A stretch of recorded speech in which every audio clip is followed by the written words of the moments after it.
Gaza പൂർണ്ണമായും കീഴ്പ്പെടുത്താൻ Israel സൈന്യം എല്ലാവിധ തയ്യാറെടുപ്പുകളും ഇപ്പോൾ നടത്തിക്കൊണ്ടിരിക്കുകയാണ്. ഒക്ടോബർ മാസത്തോടെ പൂർണ്ണമായും പലസ്തീനികളെ കുടിയൊഴിപ്പിച്ച് പുതിയൊരു ഗാസ നിർമ്മിക്കും എന്നാണ് ഇസ്രായേൽ പ്രധാനമന്ത്രി ബെഞ്ചമിൻ നെതന്യാഹു പറയുന്നത്. എന്നാൽ ഇസ്രായേൽ നീക്കങ്ങളെ ചെറുത്ത് നിൽക്കാൻ ഹമാസും ചില പുതിയ നീക്കങ്ങൾ നടത്തും എന്നാണ് അറിയാൻ കഴിയുന്നത്. ഗാസ മുനമ്പിലെ ചില ഇസ്രായേൽ ബന്ദികളെ ഭൂഗർഭ അറകളിൽ നിന്നും ജനവാസ മേഖലകളിലെ വീടുകളിലേക്ക് ഹമാസ് ഇപ്പോൾ മാറ്റുകയാണെന്നാണ് റിപ്പോർട്ട്. ചില ബന്ദികൾ വീടുകളിലും മറ്റുള്ളവർ ചില ടെൻറ്റുകളിലുമാണ് കഴിയുന്നതെന്ന് പലസ്തീൻ വൃത്തങ്ങളെ ഉദ്ധരിച്ച് കാൻ ന്യൂസാണ് റിപ്പോർട്ട് ചെയ്തത്. ഇസ്രായേൽ നടത്തുന്ന കരയാക്രമണങ്ങളെ പ്രതിരോധിക്കാനാണ് ഹമാസിൻ്റെ ഈ പുതിയ നീക്കം എന്നാണ് വിലയിരുത്തൽ. ഹമാസ് പുറത്തുവിട്ട ഒരു വീഡിയോയിൽ ബന്ദിയായ തൻ്റെ മകൻ ഗിൽബോവ ദലാൽ ഒരു കാറിൻ്റെ പുറകിലെ സീറ്റിൽ ഇരിക്കുന്നതായി അയാളുടെ അമ്മ പറഞ്ഞിരുന്നു. ഇത് ശരിവെക്കുന്നതാണ് കാൻ പബ്ലിക് ബ്രോഡ്കാസ്റ്റർ പുറത്തുവിട്ട റിപ്പോർട്ടും. ഗാസ സിറ്റിയിൽ ഹമാസ് ആക്രമണത്തിന് ഒരുക്കം കൂട്ടുന്നു എന്നാണ് കാൻ ന്യൂസ് റിപ്പോർട്ടിൽ പറയുന്നത്.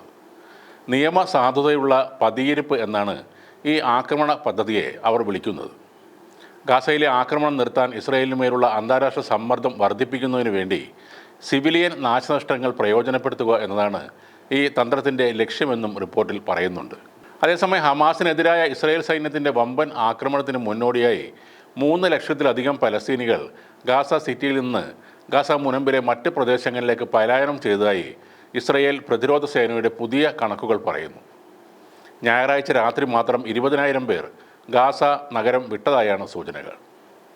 ആക്രമണത്തിന് മുന്നോടിയായി ഗാസ സിറ്റിയിലെ എല്ലാവരും ഉടൻ ഒഴിഞ്ഞു പോകണമെന്ന് കഴിഞ്ഞയാഴ്ച IDF ഉത്തരവിട്ടിരുന്നു. ഗാസ മുനമ്പിൻ്റെ തെക്ക് ഭാഗത്ത് ഇസ്രായേൽ നിശ്ചയിച്ച മാനുഷിക മേഖലയിലേക്ക് പോകാൻ നിർദ്ദേശം നൽകിയിട്ടുണ്ട്. എന്നാൽ ഗാസ മുനമ്പിൽ ഒരിടവും സുരക്ഷിതമല്ലെന്നാണ് ഗാസ നിവാസികൾ പറയുന്നത്. 10 ലക്ഷം പേരാണ് ഇപ്പോൾ ഗാസയിലുള്ളത്. കഴിഞ്ഞ ദിവസം ഹിസ്ബുള്ളയ്ക്ക് വേണ്ടി ആയുധങ്ങൾ നിർമ്മിക്കുകയായിരുന്ന ഹമാസ് പ്രവർത്തകനെ ഇസ്രായേൽ കൊലപ്പെടുത്തിയിരുന്നു. മുഹമ്മദ് അലി യാസിൻ എന്ന ആളെയാണ് തെക്കൻ ലെബനോണിലുണ്ടായ ഒരു ഡ്രോൺ ആക്രമണത്തിൽ വധിച്ചത്. IDFിൻ്റെ റിപ്പോർട്ട് പ്രകാരം നബാത്തിയെ പ്രദേശത്ത് വെച്ച് കാറിൽ ഇരിക്കുമ്പോഴാണ് മുഹമ്മദ് അലി യാസിൻ കൊല്ലപ്പെടുന്നത്. നബാത്തിയയുടെ തെക്കുള്ള ബുർജ് ഖാലുയ പട്ടണത്തിലുണ്ടായ ആക്രമണത്തിൽ ഒരാൾ കൊല്ലപ്പെട്ടതായി ലെബനോണിലെ ആരോഗ്യ മന്ത്രാലയവും പറഞ്ഞിട്ടുണ്ട്. ആക്രമണത്തിൻ്റെ ദൃശ്യങ്ങളും IDF പുറത്തുവിട്ടു. 2024 നവംബറിലെ വെടിനിർത്തലിന് ശേഷം സമാധാന കരാറിലെ വ്യവസ്ഥകൾ ലംഘിച്ച 230-ലധികം ഹിസ്ബുള്ള പ്രവർത്തകരെ ലെബനോണിൽ നടത്തിയ ആക്രമണങ്ങളിൽ വധിച്ചതായും IDF പറയുന്നു. അതേസമയം മുഴുവൻ ബന്ദികളെയും ഉടൻ മോചിപ്പിക്കണമെന്നാണ് ട്രംപ് ഹമാസിനിപ്പോൾ നൽകിയിരിക്കുന്ന മുന്നറിയിപ്പ്. ഇസ്രായേൽ ഇനി ഖത്തറിനെ ആക്രമിക്കില്ല എന്നും ട്രംപ് പറയുന്നു. ദോഹ ഉച്ചകോടിക്ക് പിന്നാലെയാണ് ട്രംപിൻ്റെ പ്രതികരണം.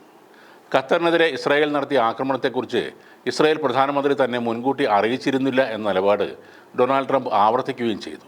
എന്നാൽ ഹമാസ് നേതാക്കളെ ലക്ഷ്യമിട്ട് ഇനിയും വിദേശ രാജ്യങ്ങളിൽ ആക്രമണം നടത്തുമെന്ന സൂചനയാണ് ഇസ്രായേൽ പ്രധാനമന്ത്രി ബെഞ്ചമിൻ നെതന്യാഹു നൽകുന്നത്. ഹമാസിനെതിരെ നിലപാട് കടുപ്പിച്ചുകൊണ്ടാണ് ഇസ്രായേൽ പ്രധാനമന്ത്രിയുടെ പ്രതികരണം.